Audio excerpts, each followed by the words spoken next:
Good evening, everyone, and welcome to our June 21st North Middlesex Council meeting. This time I'd call the meeting to order. Any disclosure of pecuniary interest, please forward them to Ashley. At this time, minutes of previous meeting. Is there any business arising, errors or omissions?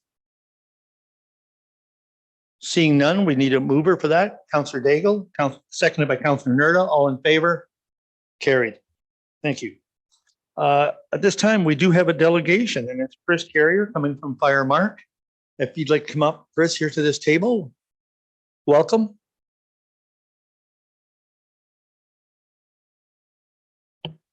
Thank you, Your Worship. It's a pleasure to be here. Excuse my voice. I have a bit of a sinus cold. That's all it is. I have taken a COVID test. I did test negative. First slide. And next slide, please. Firemark began its operations in July 2011, and that's when I was hired on the operational side. We began with 0 clients, and we now have almost 1/3 of Ontario's fire services as clients. And we have expanded into British Columbia, Alberta, Saskatchewan, and New Brunswick. And actually, I've just been in BC, Alberta, and Saskatchewan at the fire chiefs conferences. Next slide, please. When I began in 2011, there were 234 insurance companies operating coast to coast to coast. Now there's 193 operating. You'll see the top 20 there. They represent 84% of the marketplace. You may see your insurer there. Now in Ontario, there are a number of smaller mutuals. They're good community partners, but they do represent a smaller market share Canada-wide, but they do represent a significant market share in Ontario cumulatively. Next slide, please. Almost all property insurance policies in Canada under the additional coverages section have fire department service charges. This is an example of one. This is a small commercial policy with up to $25,000 limit in fire department expenses that can be recovered through the additional coverages section. Next slide, please. You'll also see a lot of policies with a smaller amount. This one here in particular has a $1,000 limit. So you'll see policies out there from 193 companies that will vary from 1, 3, 5, 10, 25,000. And my home in Collingwood, Ontario is insured with Aviva, and it's actually unlimited coverage for fire department expenses. Next slide, please. One more. The legal definition is important for me to emphasize, especially in a council meeting when it's publicized like this, is to emphasize that we invoice on behalf of our client, which hopefully will be you in the future. We invoice the insurance company. So 12 years of doing this, we've been sending the invoices of costs for the fire services to the limits of the coverage to the insurance company.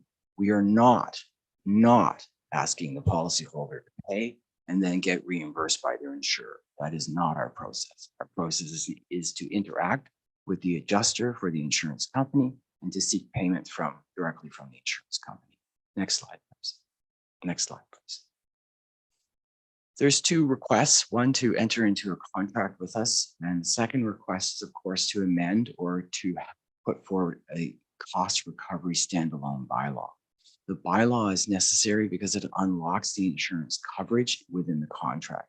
The insurance contract is written in such a way that it requires local legislative authority to unlock that coverage. So therefore we come to the local jurisdiction, which in this case is the municipal council. We've also done it with a First Nations community as a client to pacify their band council, local legislation to unlock the coverage. Next slide, please. This is a PDF version, not the PowerPoint version, but this is all states wording. In all states wordings, you'll see that there's a local requirement or a legal requirement to pay. So almost all insurance policies are worded in that way: local requirement, responsibility, legal requirement to pay. And in all states' case, it's $5,000 coverage. The IBC, with the Insurance Bureau of Canada, who is the trade organization, federal lobbyist for the insurance industry in Canada, is on record as stating that these bylaws are legal and enforceable. Next slide, please. The Municipal Act, God bless the province when they changed the Municipal Acts granting us natural persons powers. I was on council prior to natural persons powers being granted, and I was also an elected official after natural persons powers were granted, and it's much more freedom having the natural person's powers. The reasons why, because your actions are governed by the test of reasonableness. Before, the municipal act said thou shalt do something, and if it didn't say you could do something, you were not actually allowed to do it. Now you're allowed to do just about anything as long as it passes the test of reasonableness.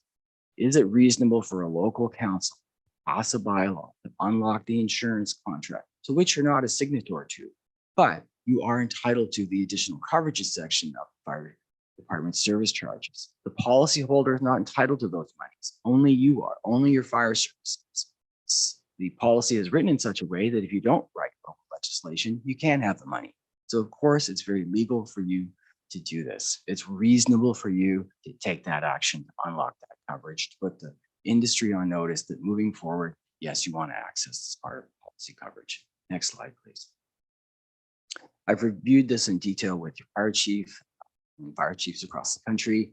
Essentially, what we would like is a copy of the standard incident report, scene release form. We pull up our database after the incident. We see who the insurance carrier is. We'll know that it's, let's say, cooperators, for example. We'll know who the cooperators adjuster is for this area.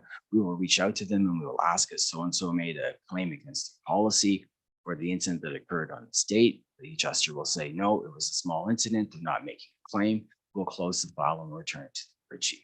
We pay, if the policyholder is making a claim, we piggyback on that process, and then we send a detailed invoice to the adjuster.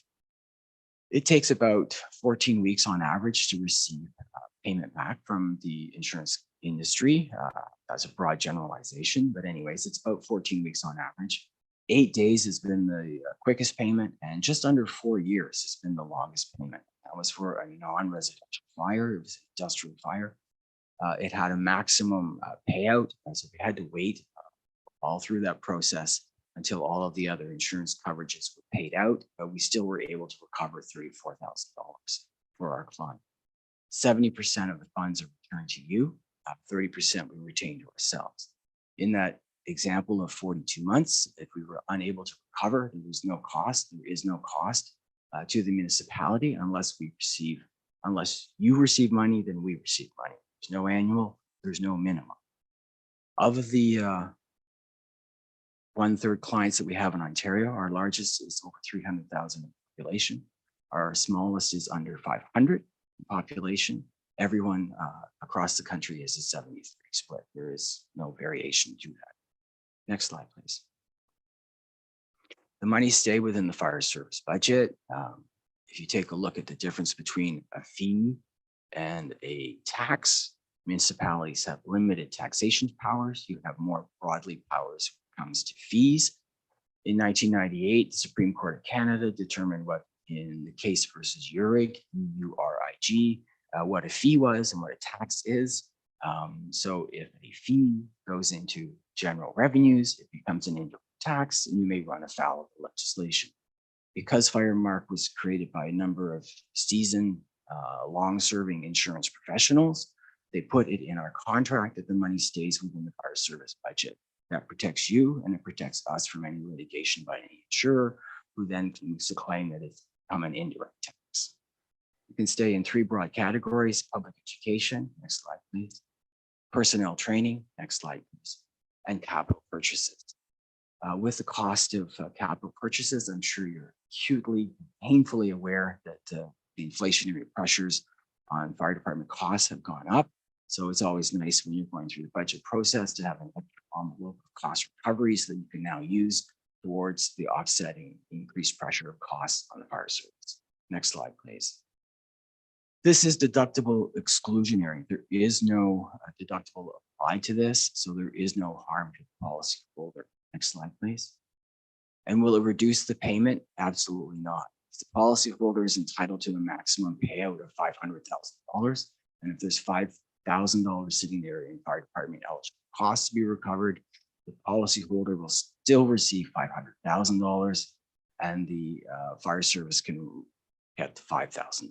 It's not deducted from the amount that the policyholder is entitled to receive. Next slide, please. You will be asked this probably by a concerned constituent or a stakeholder. Isn't this what I pay taxes for?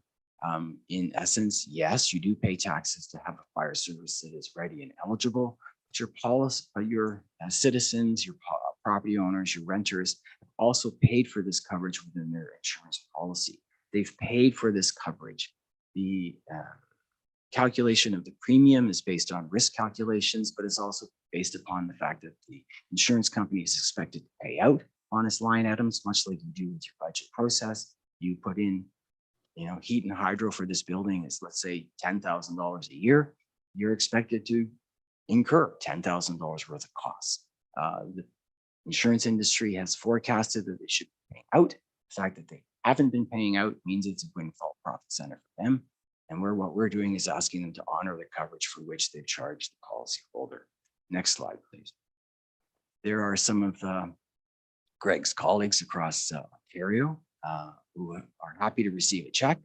I do not have to make an appointment when I drop off a check. I can just show up and people come out of meetings to receive a check.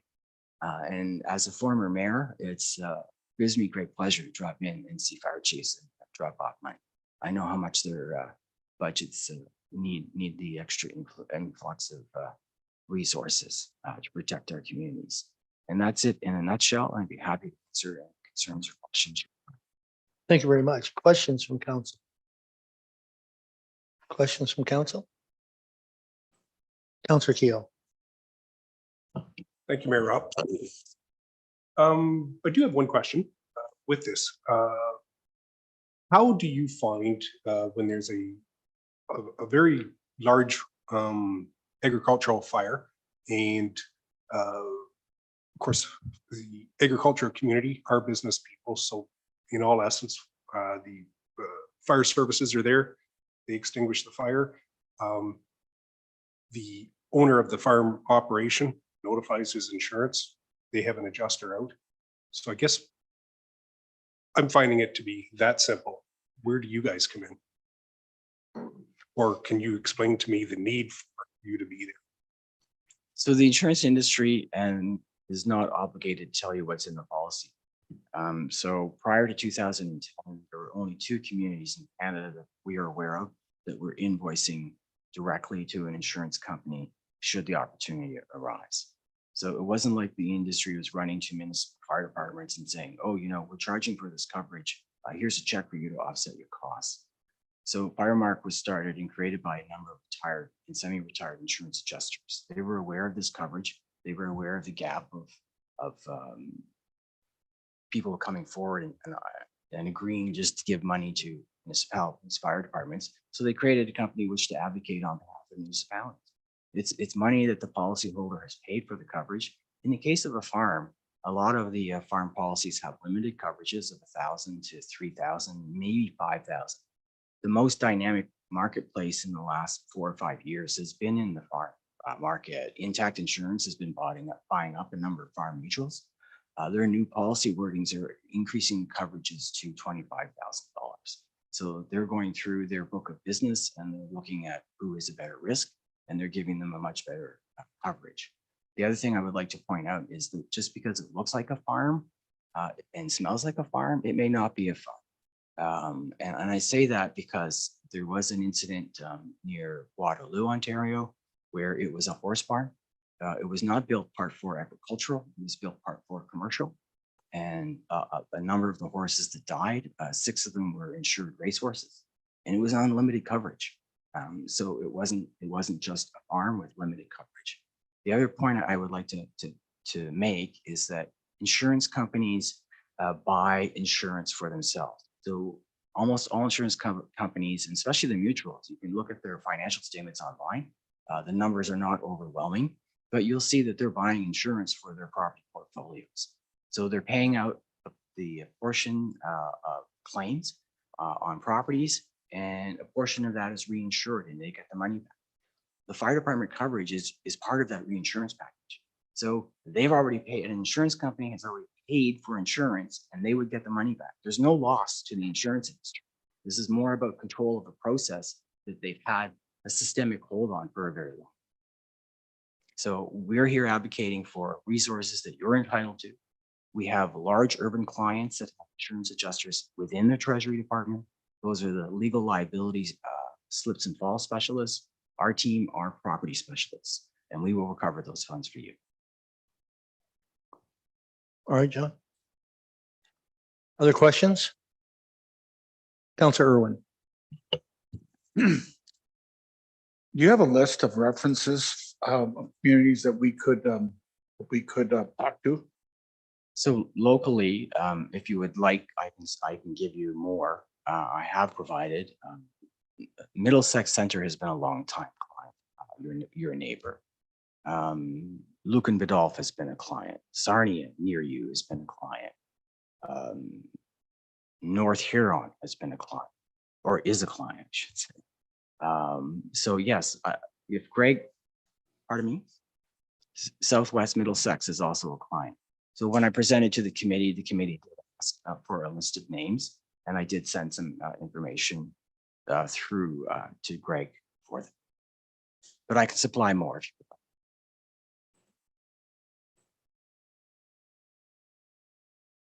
Other questions? Go ahead, Counselor Cornels. Thank you, Mayor Rob. Hello again, Chris. How are you? Well, how are you? Except for the voice, I'm fine.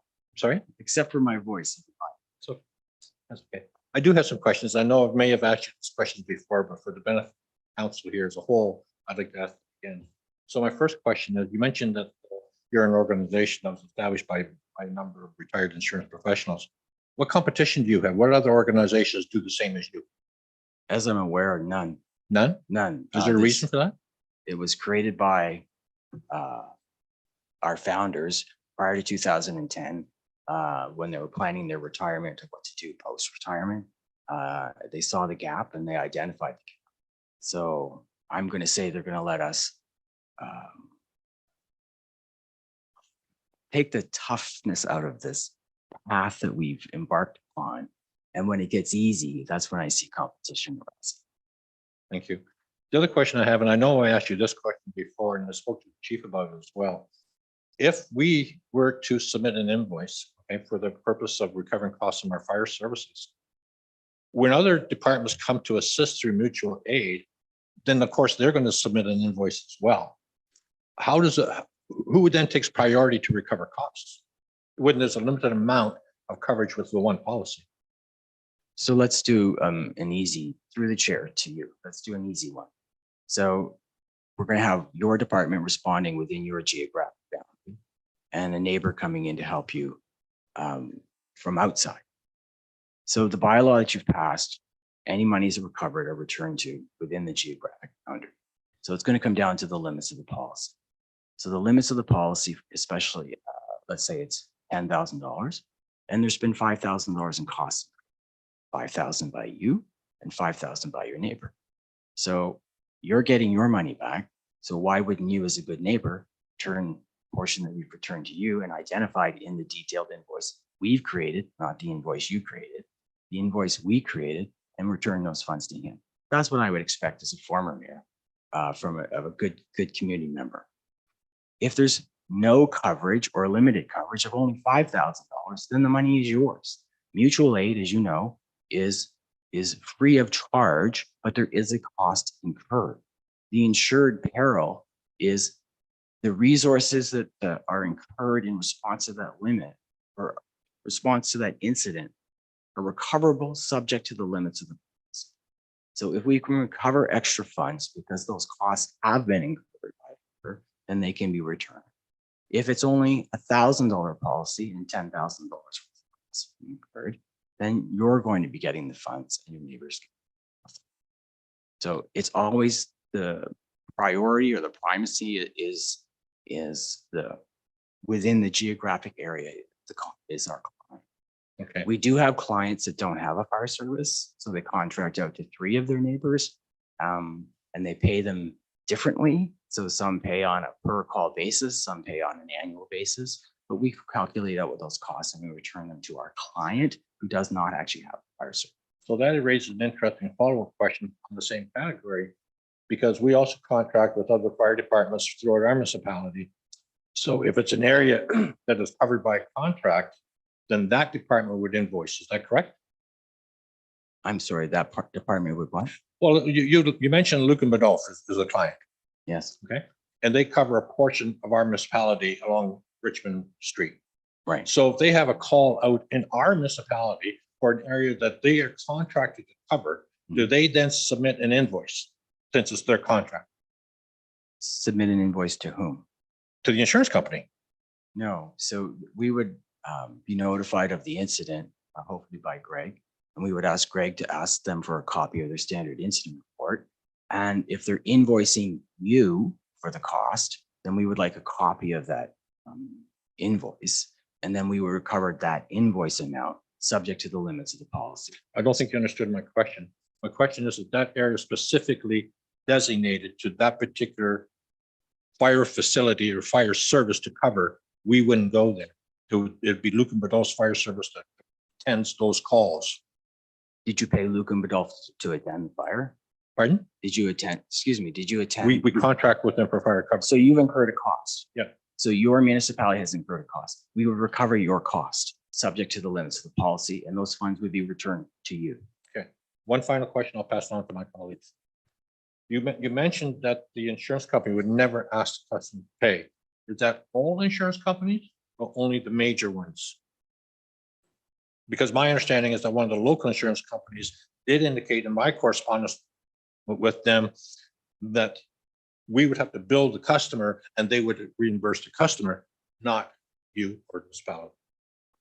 Yeah, so what they say and what they do are two different things. So they will say one thing, but they won't go on record of saying here at this meeting. So I like semantics. I enjoy semantics as well. The reality is if they refuse to pay and we cannot make them pay, then we close the file. Like, I'm not going to ask the policyholder to pay and get reimbursed from their company, period. That is our policy. Okay. Other questions? No other questions from council? All right, thank you very much, Chris. I believe the chief has a report coming forward following your delegation, and thank you for your time once again.